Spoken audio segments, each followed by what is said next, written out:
बिस्मिल्लाहिर्रहमानिर्रहीम। अस्सलाम वालेकुम।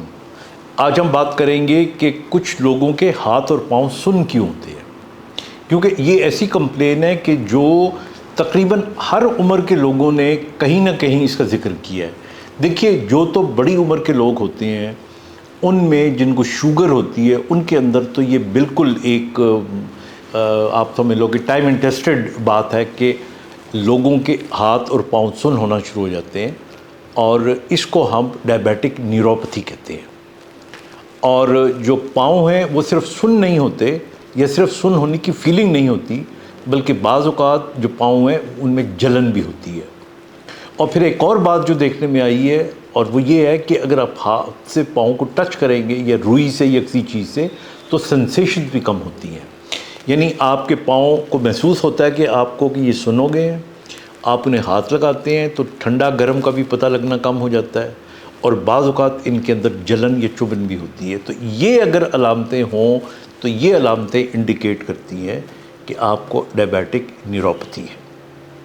अब डायबिटिक न्यूरोपैथी उन लोगों को होती है जिनको शुगर कंट्रोल में ना हो और बहुत अरसे तक चलती आ रही हो, जिसकी वजह से ये नम्बनेस हो सकती है या ये न्यूरोपैथी हो सकती है। ऐसे लोगों की दूसरी अलामत ये भी होती है कि जब वो खड़े हों और पाँव जोड़ के खड़े हों और चंद लम्हों के लिए आंखें बंद करें तो उनका जिस्म डोलना शुरू कर देता है, हो सकता है वो गिर जाएं। तो एहतियात के साथ ये टेस्ट भी कर सकते हैं।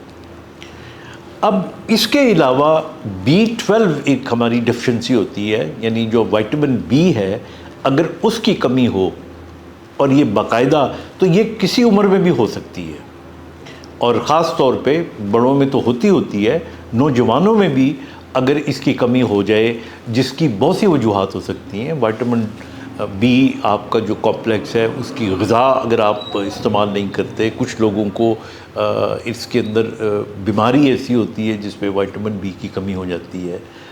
उन लोगों के अंदर भी जो नर्व्स होती हैं वो डैमेज होती हैं और जब नर्व्स डैमेज होती हैं तो ये सारी कंडीशन पैदा कर सकती हैं। उसके अंदर तो इवन बाज़ औक़ात आपका जो स्पाइनल कॉर्ड होता है उसके अंदर भी कोई लीशन हो सकता है। फिर इसके अलावा जो नेक्स्ट पैरों में नम्बनेस या बर्निंग की फीलिंग है, वो स्पाइनल कॉर्ड या कमर की जो आपकी हड्डी होती है उसका निचला हिस्सा अगर वहाँ पे प्रेशर पड़ रहा हो ना उसके ऊपर, जो स्पाइनल स्टीनोसिस में होता है। स्पाइनल स्टीनोसिस का मतलब है वो अगर तंग हो गई हो, ये एक वजह हो सकती है। फिर ये भी वजह हो सकती है कि अगर आपको चोट लगी हो नर्व्स के ऊपर, लेकिन आम तौर पे अगर चोट लगने से ये नमनेस पैदा हो तो फिर यूजुअली एक टांग में होगी, दोनों में नहीं होगी, हो दोनों में सकती है। अब इसके अलावा एक और बड़ी वजह जो मैं ख़ास तौर पे बताना चाह रहा हूँ कि ये याद रखिएगा कि कुछ लोग जिनको सिर्फ एंग्जाइटी होती है, यानी असल में उनको कोई बड़ी उस तरह बीमारी नहीं होती, सिर्फ एंग्जाइटी होती है। डिप्रेशन का लफ्ज़ नहीं मैं कहूँगा, एंग्जाइटी का मतलब है कि उनके अंदर एक बेचैनी होती है। उन लोगों में भी बाज़ औक़ात पाँव भी जलते हैं और हाथ भी जलते हैं, ये सुन्न होते हैं। और ये जो सुन्न होना होता है ये टाइमली होता है, कभी हुआ कभी ना हुआ। ये एंग्जाइटी ज़्यादा हो तो लगता है, ये परसेप्टिव होता है, मरीज़ को लग रहा होता है कि मेरे पाँव या हाथ जो है उनकी सनसनाहट में कमी ज़्यादती आ रही है।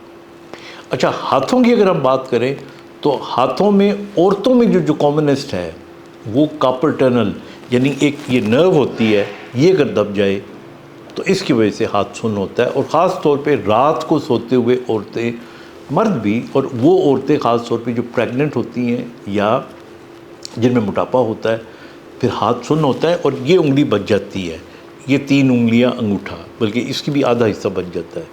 और फिर अगर यूं करें तो ये बेहतर हो जाता है। तो ये वजह हो सकती है। फिर इसी तरह गर्दन में अगर तकलीफ़ हो मोरों की तो उससे टांगें नहीं होती लेकिन हाथ सुन्न हो सकती हैं, एक बाजू भी हो सकती है, बाजू का दोनों भी हो सकती हैं। तो मजबूरी तौर पे मैं बताना आपको ये चाह रहा था कि अगर पाँव दोनों सुन्न होते हो और दोनों हाथ सुन्न होते हो तो ज़्यादा चांसेस शुगर वाले मरीज़ों को डायबिटिक न्यूरोपैथी है, विटामिन की डेफिशिएंसी है, विटामिन B12 की डेफिशिएंसी है। और ये भी देख लें एंग्जाइटी है तो वो भी एक वजह हो सकती है। और अगर स्पेसिफिकली एक बाजू ہاتھ یا دونوں ہاتھ یہ صرف سوتے ہوں تو پھر یا کارپل ٹنل یا پھر گردن کا. تو یہ ساری چیزوں کا تھوڑی اسسمنٹ خود بھی کر لیں, اور لگے کہ یہ بار بار آپ کو تکلیف دے رہی ہے, you must visit doctor. Take care. خدا حافظ.